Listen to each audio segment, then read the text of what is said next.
it's Amanda of My Sew A Lot, here relatively on time this month with my January makes. I don't have that many things to show you this month, so hopefully it's not going to be too long. I've actually got a little bit of light, which means that hopefully you'll be able to see my makes. I've been really busy this month, but like I said, I don't have everything with me to show you. I've been sewing samples to go down in the craft hub where I'm teaching my classes. So I've got one left that I did make some cushions for my cushion class, and it turned out really well. A bit of rubbish pattern matching on the side, that was annoying, but my pattern matching across the zip is really good. I used some really chunky piping, which turned out really well. I think this is 7mm piping, and I got it from, it's an eBay store, but I think she has a normal online shop as well, and it's called On Trend Fabric. She does it in lots and lots of different colours. I also did, and if you follow me on Instagram you may have seen it in my stories, I did a flamingo cushion, and that had some really bright cerise pink piping, which was really effective. Again, I totally messed up the pattern matching on that, so I think I've just, from having the lurgy, my brain wasn't really functioning very well. This fabric, by the way, is from Fabworks. It's really reasonable. I think it's something like £7 a metre, and they do this, and it is, I think on their site it's called curtaining, so it's a really good sort of upholstery rate. And they also do one with the same colour background, but it's got red London buses on it, and I also made one in that fabric with really chunky red piping. That one and the flamingo one are at the shop.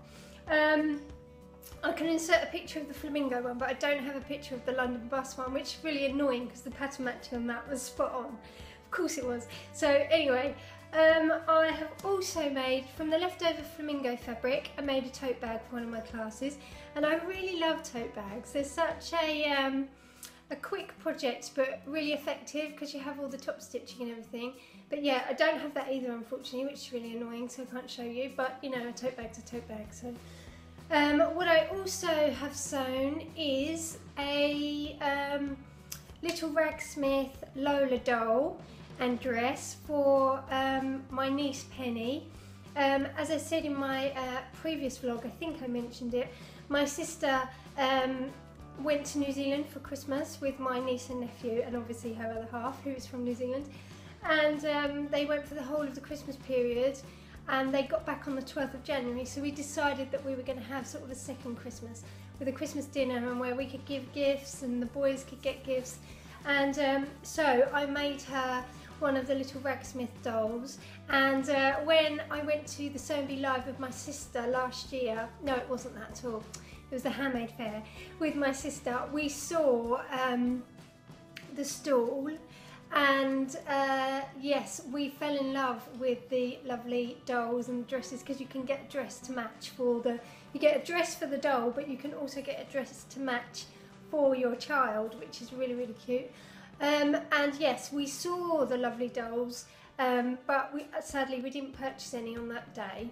So yes, I knew that she would like, my sister would like it as much as my niece Penny would. So yeah, I got that done, and it was really cute because she has a little heart that goes inside her, and my son Rowan stuffed the heart, and he was like, I'm making the heart, ooh, she's got a heart. And my other son Eden, he stuffed the main body of the doll, arms, legs, everything, almost completely on his own. So it was a joint effort between all of us, and that was really special. I really enjoyed it. Although it took me ages to get to the stage of hand stitching the bottom of her body up, and they kept telling me that I needed to crack on with it, which was slightly annoying, but I did get it done in time, and yeah, she really liked it. So I'll try and put a picture here because I did have the forethought to take a picture. So also I've done a bit of dressmaking, but like I say, not masses, because I'm still kind of getting over the Christmas period. I think I was a little bit sewed out, so yeah, I've been taking it slightly easy. I have made, and again, if you follow me on Instagram, you'll have seen that I was really lucky. Sorry if the light's going now, it looks like it's about to rain. I'll try and bring it up in the editing. I was very I very kindly received a freebie from Girl Charlie UK. The lovely Mark sent me some pleather, which is their vegan leather, in black. He sent me 2 half-metre cuts of it, and I was going to make the circle handbag from Love Sewing magazine. Hang on a minute, I'll just grab it. Okay, so yeah, he sent me some of this pleather, and as you can see, it's got a imitation leather on one side. On the other side, it's actually fabric. Don't know if you can see that.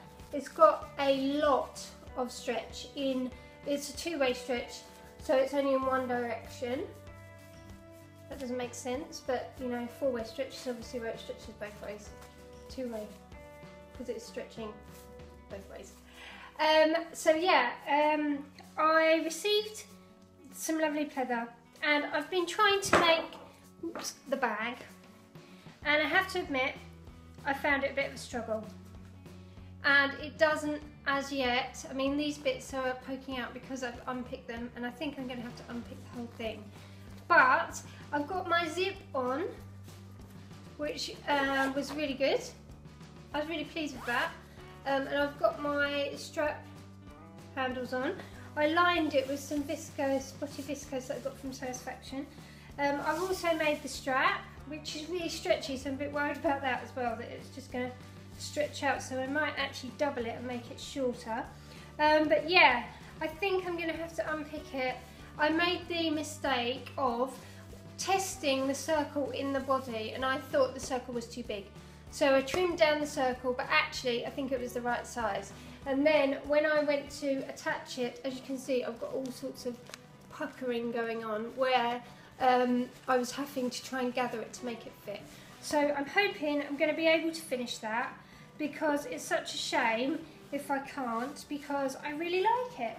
So yeah, I'm hoping I'm going to do that. That might be in next month's. So another thing that I made is this shift dress. It might be a bit crumpled, I'm afraid. And it's the Ultimate Shift Dress by Sew Over It. And it's in this really lovely crepe that's black, and it looks like white, but I think they're actually really pale blue, like baby blue. And after watching one of Lisa Comfort's recent vlogs on the Sew Over It channel, she said that she'd made the Ultimate Shift Dress, and she didn't put the opening in the back. And that opening, I don't really like that opening anyway. It's always a bit of a pain. So I decided I was going to do the same. And as you can see, I didn't put fastening in the back. I just sewed it straight up. I couldn't be bothered to mess around with taking off the seam allowance and when I was doing my pattern and everything like that, because I was in a hurry. So I didn't do that. I still sewed a back seam, but I just sewed all the way up. I put the facing on. Did I put the facing on first? I think I put the facing on first while it was all still open, and then I sewed all the way up the back, including the facing. I think that's what I did. But yes, and it works fine. The crepe is really nice. It's got a nice amount of stretch, so really comfy. The only thing is, I do think I probably need to size up on the hips, because I do have a bit of pooling at the back here, which generally indicates that your hips are too tight. So, but if I cut bigger for the top, it would be too big. So I'd have to cut the 8 for the top and grade out to the 10, and then I think it would be fine. But having said that, it is really comfortable, and I think it's quite flattering. So I really like that. And the fabric, sorry, is from Sew UK. And this was part of my prize for being a winner in the Big Christmas Jumper Sew Along, run by the lovely Corrine of What Corrine Did Next. And yes, I was very kindly sent this from Katie of Sew UK, and I've also got another make which is using another part of my prize. So I'm going to have to get changed, so I'll be back in a minute. Okay, so another fabric that the lovely Mark of Girl Charlie UK sent me is this really nice, and I hope the camera can really pick up the colour because it is gorgeous. It's looking actually a little bit lighter than it is in real life. That's probably a better representation. It's their French Terry, which they've only recently launched, and I made, obviously, another Southbank, which definitely one of my favourites of the year. as you can see, this is quite lighter than the other versions that I've made, which means that the collar doesn't really stand up as much, but I don't mind that. And I really love the colour. I'm loving the mustard at the moment. So yeah, and it's really comfy. Sleeve length is really good. Yeah, not really much else to say about it really. Such a great pattern. I think I might give the other versions a try, because obviously it comes with just a standard turtleneck and also a cropped version, which I quite like. It could be like the new Astoria, so I might have to give that a try. The other thing that I did make, which was also part of my prize for winning the big Christmas jumper sew along, was some really nice black viscose fabric. And as you can see, it's missing a neckband, that's why I haven't got it on, but I have made a Minetta dress. I'm still not 100% about the Minetta pattern. It's all the gathers. I just don't really, I don't know. I think it looks okay, and I am going to wear it, especially because, like I've said, this is a viscose jersey, which has a lot of drape, so doesn't create as much bulk as if you're using, you know, like a cotton spandex or something, or cotton interlock, which would generally be a heavier weight. But yeah, I've nearly finished it. I added some cuffs, and I'm going to do, I know the pattern told you to turn under and stitch, but I've got a neckband cut out ready to go on, so I'm going to do that, which should be fun. With viscose jersey, it's always a little bit hard to get your neckband right on viscose jersey. But yes, and I had real trouble last time I made a viscose blend Moneta, which was really lightweight. I had real trouble with my hem, but I'm happy to say, and I don't know if you can see because it's black, but my walking foot on my sewing machine, no trouble with it whatsoever. So I definitely recommend that if you're using a lightweight or a viscose jersey. When you're hemming, use your walking foot, because it really helps. Okay, so I've got to get changed one more time, and I have 2 more things to show you, but I will only get changed once. Okay, I'll be back in a minute. Okay, so another make is this, and it is of course the lovely Beatrix blouse made by Ray. I can get a bit closer to show you the back detail because it's got buttons all down the back.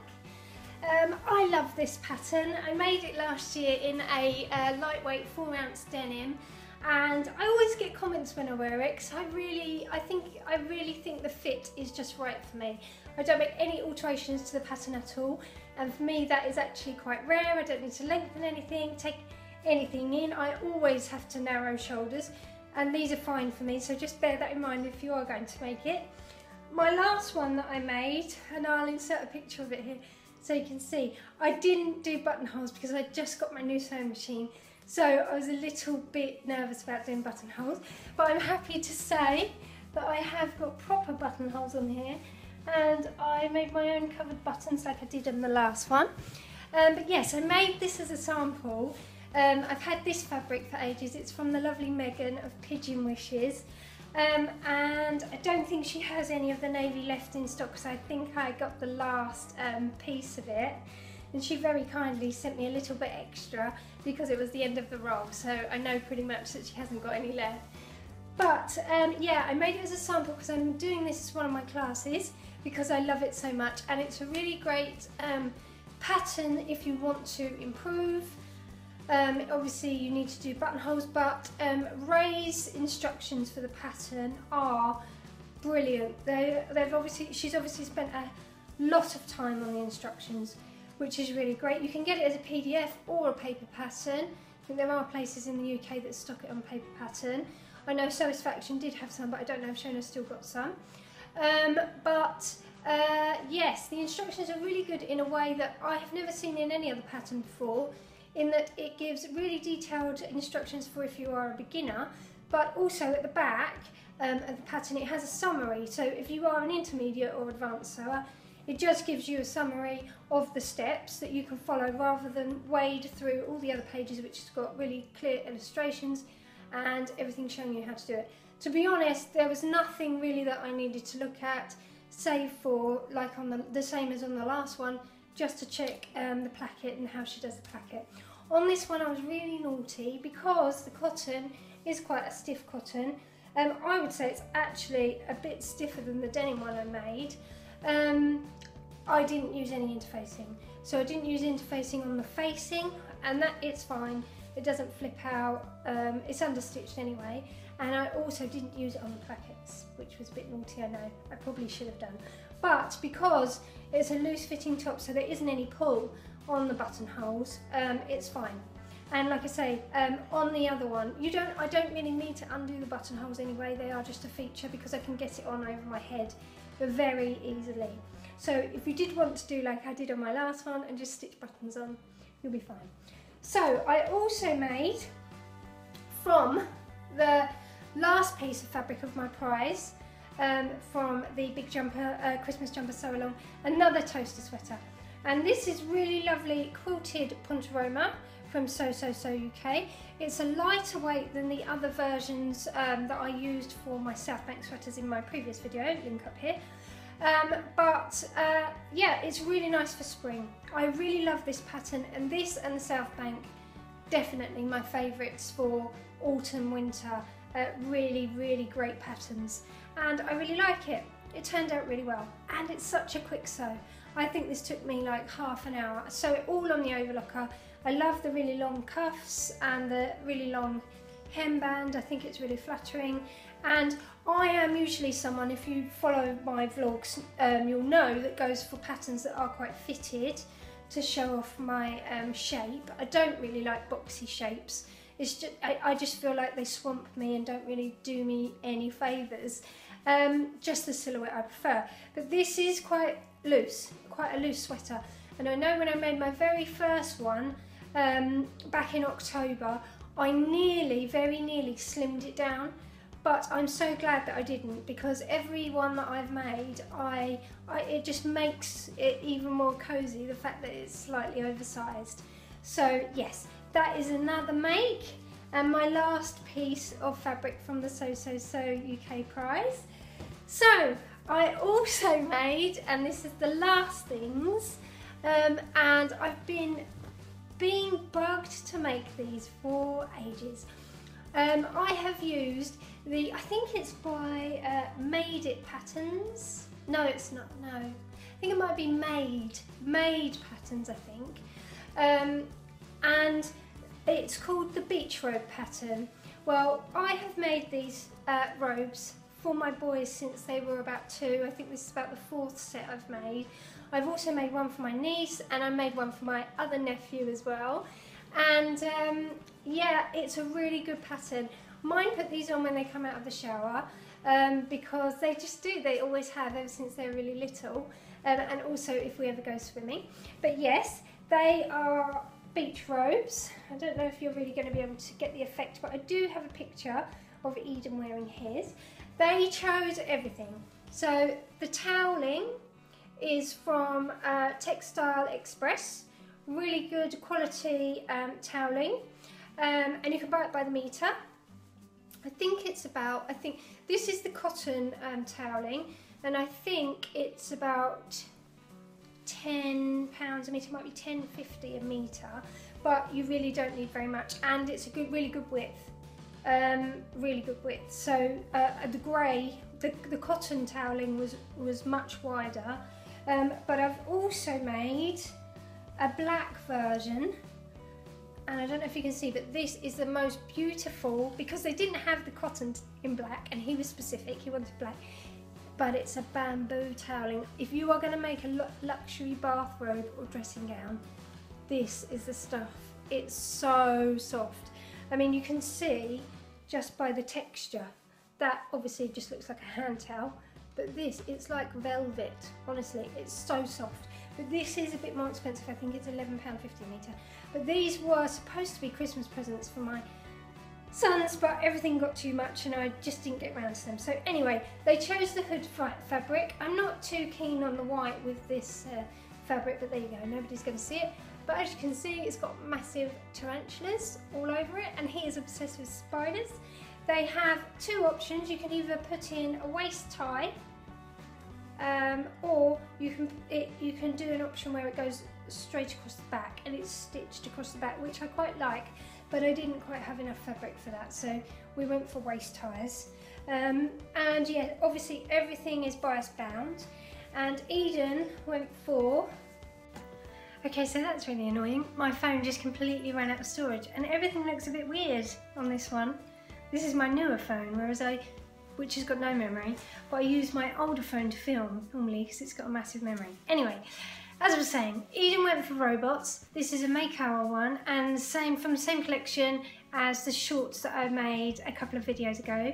I think it's called the Galaxy range. This was from eBay, and I only got fat quarter, which is all you need. These are really, really simple. As you can see, the construction is really simple. I sewed mine on the overlocker, and I have to admit, the only bit that takes the time really is the binding, and I am not very good at binding. And to make things even worse, I ordered, the wrong size binding, so I had to double it. So I had to sew it all together so it was double thickness and then sew it on. So yes, that was time consuming, but yeah, I think it looks really good. I think I like the orange with the grey better. I wish I'd gone with black binding really, because I think that would look better. But honestly, this toweling it's so soft. You just want to snuggle up in it. So yes, that is everything. I know I didn't sew that much. I thought I didn't sew that much, but actually I did. So I'm going to be back soon with hopefully some plans for February, because I've got some good ideas, but I'm going to take it slightly slowly this month. I know I always say that, but I am. I've got a few plans, but not loads. I'm also going to a really lovely meetup with some sewers in London shortly. That's in a couple of weeks. I'm really looking forward to that. And we're going to go to Liberty and also to the Goldhawk Road. So I have never been to the Goldhawk Road, so that should be an experience. And I'm looking forward to meeting lots of lovely sewers that I haven't met before, and some that I have. And yes, so that's it for today. Bit of a ramble, and I'll see you soon. Thanks, bye.